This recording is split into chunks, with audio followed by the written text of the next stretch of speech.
Hello friends, स्वागत है आपका फिर से हमारे एक नए वीडियो में। दोस्तों, आज के इस वीडियो में हम उज्जैन महाकालेश्वर ज्योतिर्लिंग के बारे में बताएंगे। मित्रों, कहा जाता है कि जो महाकाल भक्त है उसका काल कुछ नहीं बिगाड़ सकता है। उज्जैनी के श्री महाकालेश्वर ज्योतिर्लिंग भारत में 12 प्रसिद्ध ज्योतिर्लिंगों में से एक है। 12 ज्योतिर्लिंगों में से महाकालेश्वर ज्योतिर्लिंग की गणना तीसरे स्थान पर आती है, किंतु अगर प्रभाव की दृष्टि से देखा जाए तो इसका स्थान प्रथम पर है। ऐसा माना जाता है कि शिव के अनेक रूप हैं। भगवान शिव की आराधना करने से आपके मन की हर मनोकामना पूर्ण हो जाती है। भगवान शिव पूरी पृथ्वी पर अलग अलग स्थानों पर अनेक ज्योतिर्लिंगों के रूप में विराजमान है। मध्य प्रदेश के उज्जैन में पुण्य सलीला शिप्रा नदी के तट के निकट भगवान शिव महाकालेश्वर ज्योतिर्लिंग के रूप में विराजमान है। उज्जैन एक बहुत ही प्राचीनतम शहर है और यह राजा विक्रमादित्य के समय में राजधानी हुआ करती थी। उज्जैन को अलग अलग नामों उज्जैनी, अमरावती, अवंतिका नामों से भी जाना जाता है। पुराणों में इसे 7 मोक्षदायिनी नगरों हरिद्वार, वाराणसी, मथुरा, द्वारिका, अयोध्या और कांचीपुरम में से एक माना जाता है। उज्जैन के शिप्रा नदी के तट पर सिंहस्थ कुंभ मेला हर 12 वर्ष के उपरांत मनाया जाता है। इस दिन यहाँ एक साथ 10 प्रकार के दुर्लभ योग बने होते हैं, जिसमें आपको वैशाख माह, मेष राशि पर सूर्य, सिंह पर बृहस्पति, स्वाति नक्षत्र, शुक्ल पक्ष, पूर्णिमा आदि सभी चीजें एक साथ देखने को मिल जाएंगी। दोस्तों, आप सभी जानते हैं कि महाकालेश्वर ज्योतिर्लिंग का अपना एक अलग ही महत्व है। माना जाता है कि महाकालेश्वर ज्योतिर्लिंग पृथ्वी पर स्थापित एकमात्र दक्षिण मुखी शिवलिंग है। प्राचीन युग में पूरी दुनिया का एक मानक समय माना जाता था, जो कि यहीं से निर्धारित होता था। यह ज्योतिर्लिंग जहाँ स्थापित है, इसके शिखर से कर्क रेखा होकर गुजरती है। इसे पृथ्वी की नाभि स्थल की मान्यता भी मिली हुई है। दोस्तों, महाकाल के इस मंदिर का निर्माण 6वीं शताब्दी में किया गया था। अगर इतिहास को पढ़ा जाए तो पता चलता है कि उज्जैन में 1107 से 1728 ईस्वी तक यवनों का शासन हुआ करता था। इनके शासन काल में लगभग 4500 वर्षों की हिंदुओं की प्राचीन धार्मिक परंपरा व मान्यताओं को पूरी तरह से खंडित व नष्ट करने का भरसक प्रयास किया। मराठा राजाओं ने मालवा क्षेत्र में आक्रमण करके 22 नवंबर 1728 में अपना आधिपत्य स्थापित कर लिया। इसके बाद उज्जैन का खोया हुआ गौरव पुनः लौटा। सन 1731 से 1809 तक यह नगरी मालवा की राजधानी बनी रही। मराठों के शासन काल में उज्जैन में 2 महत्वपूर्ण घटनाएं घटी।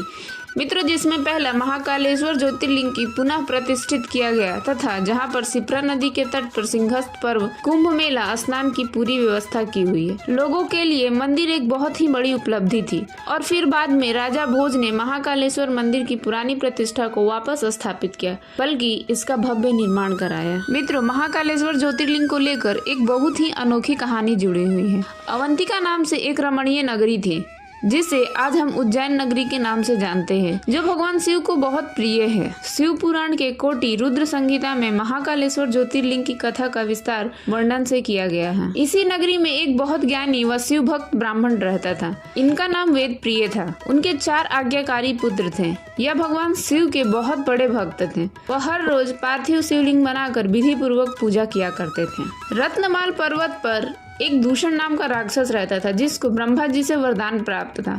वह वरदान के अहंकार में वह धार्मिक व्यक्तियों को परेशान करता था। उसने उज्जैन के ब्राह्मण पर आक्रमण करने का विचार बना लिया। दूषण अवंती के ब्राह्मण को परेशान करना शुरू कर दिया था। वह ब्राह्मण को कर्मकांड करने से मना करता था। वह धर्म कर्म के कार्य को करने से रोकता था। सारे ब्राह्मण उससे परेशान होकर शिव भगवान की अपनी रक्षा के लिए प्रार्थना करने लगे। ब्राह्मणों के विनय पर भगवान शिव ब्राह्मणों के रक्षा के लिए साक्षात महाकाल के रूप में प्रकट हुए। शिव भगवान ने अपनी शक्ति से दूषण को भस्म कर दिया। भक्तों ने भगवान शिव से वही स्थापित होने की प्रार्थना की तो भगवान शिव वहां पर ज्योतिर्लिंग के रूप में विराजमान हो गए। मित्रों, इसी वजह से इस जगह का नाम महाकालेश्वर पड़ गया, जिसे आप महाकालेश्वर ज्योतिर्लिंग के नाम से जानते हैं। मित्रों, चलिए आपको महाकालेश्वर ज्योतिर्लिंग से जुड़े कुछ महत्वपूर्ण बातें बताते हैं। महाकालेश्वर मंदिर के रोचक तथ्यों में से एक तत्व भस्म आरती भी है। भस्म आरती की कहानी शिवलिंग की स्थापना से ही देखी जाती है।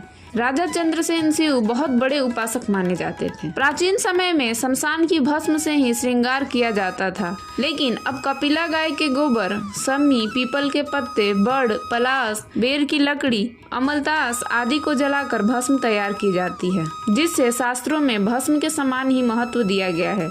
रोज सुबह भोर से पहले सुबह 4 बजे आरती की जाती है और विधिवत तरीके से मंत्र के उच्चारण द्वारा भस्म चढ़ाई जाती है। मित्रों, ऐसा माना जाता है कि इस मंदिर के पास व उज्जैन नगरी में कोई भी राजा या मंत्री रात नहीं गुजार सकता है और यदि कोई ऐसा करता है तो इसकी भारी कीमत व दंड भुगतना पड़ता है। कहा जाता है कि यहाँ के राजा महाकाल स्वयं है।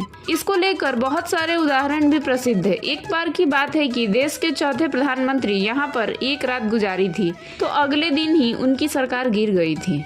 महाकालेश्वर एक बहुत ही विशाल परिसर में मौजूद है। वहाँ पर बहुत सारे देवी देवताओं के छोटे बड़े बहुत सारे मंदिर हैं। मंदिर में प्रवेश करने के लिए आपको मुख्य द्वार से गर्भगृह तक की दूरी तय करना पड़ता है। इस रास्ते में कई सारे पक्के रास्ते को तय करना पड़ता है। गर्भगृह में प्रवेश करने के लिए पक्की सीढ़ियां बनी हुई हैं। मंदिर में एक प्राचीन कुंड स्थित है वर्तमान में, जहां महाकालेश्वर ज्योतिर्लिंग विद्यमान है। इसमें स्नान करने से आप पाप मुक्त होकर अपने जीवन में होने वाली कठिनाइयों से मुक्ति पा सकते हैं।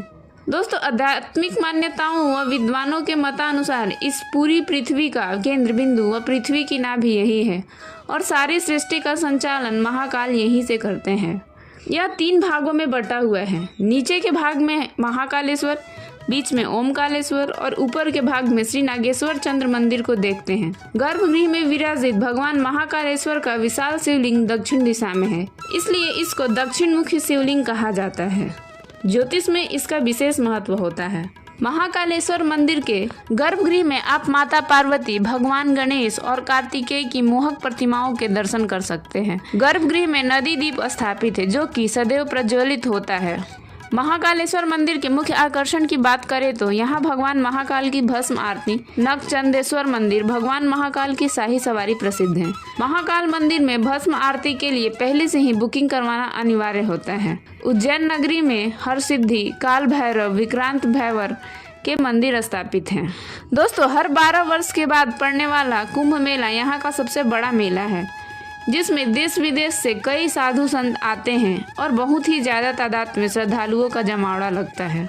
महाकालेश्वर उज्जैन के प्राचीन नागेश्वर मंदिर को एक साल में एक बार ही दर्शन के लिए केवल नागपंचमी के उपलक्ष्य पर श्रद्धालुओं के लिए खोला जाता है। इसी के साथ साथ श्रावण मास में भगवान महाकाल की शाही भव्य सवारी भी निकाली जाती है। हर सोमवती अमावस पर उज्जैन में श्रद्धालु पुण्य सलीला शिप्रा स्नान के लिए पधारते हैं। फागुन पक्ष की पंचमी से लेकर नवरात्रि महोत्सव तक महाकालेश्वर ज्योतिर्लिंग के विशेष दर्शन, पूजन व रुद्राभिषेक किया जाता है। दोस्तों, आप सभी जानते हैं कि उज्जैन में दिव्य और ऐतिहासिक महाकाल लोक बनकर तैयार हुआ है। इस महाकाल लोक का लोकार्पण हमारे वर्तमान प्रधानमंत्री नरेंद्र मोदी जी ने 11 अक्टूबर 2022 को किया था। प्रधानमंत्री जी ने 29 मिनट तक सभा को संबोधित किया। उनका भाषण रात 8 बजे महाकाल के जयघोष के साथ शुरू होकर 8:29 पर महाकाल के जयघोष के साथ ही खत्म हुआ। इस दिव्य और अलौकिक रूप को देखकर आपकी नजरें नहीं हटेगी। रात में यहाँ का नजारा किसी देवलोक से कम नहीं होता है। वैदिक मंत्रोच्चार के बीच रक्षा सूत्र बनाए गए 15 फीट ऊंचे शिवलिंग की प्राकृतिक से मोदी जी ने रिमोट से अनावरण किया। अध्यात्म का यह नया आंगन सभी के लिए खुल गया है। पत्थरों का गुलाबी रंग, झिलमिलाता ब्लू पानी और ऊंची ऊंची मूर्तियों के असंख्य रंग भक्तों को हरि फाटक पुल से नीचे जाने पर मजबूर कर देता है। उज्जैन स्थित महाकालेश्वर ज्योतिर्लिंग के नवनिर्मित कॉरिडोर और इसके विहंगम दृश्य से भक्तों की नजर नहीं हटती है। इसके बाद महाकालेश्वर मंदिर में श्रद्धालु महाकाल कॉरिडोर के रास्ते जाते हैं। किसी भी क्षण कॉरिडोर के परिसर में बने शेड के अंदर 20,000 लोग रह सकते हैं। यह शेड धूप और बारिश से लोगों का बचाव करेगा। मित्रों, कुछ विशेषज्ञों का मानना है कि इस कॉरिडोर के बनने से उज्जैन शहर में महाकाल के भक्तों की संख्या दोगुनी हो जाएगी। अभी हर साल 3 करोड़ के लोग यहाँ महाकाल के दर्शन के लिए आते हैं। इसके साथ ही आर्थिक वृद्धि भी करीब 300 करोड़ रुपए होगी। दोस्तों, आज के इस वीडियो में हमने महाकालेश्वर ज्योतिर्लिंग का इतिहास या इससे जुड़ी कुछ बातें बताने की कोशिश की है। यदि आपको दी गई जानकारी अच्छी लगी हो तो इसे लाइक करें और ऐसे ही और वीडियोस देखने के लिए हमारे चैनल को सब्सक्राइब करें। धन्यवाद।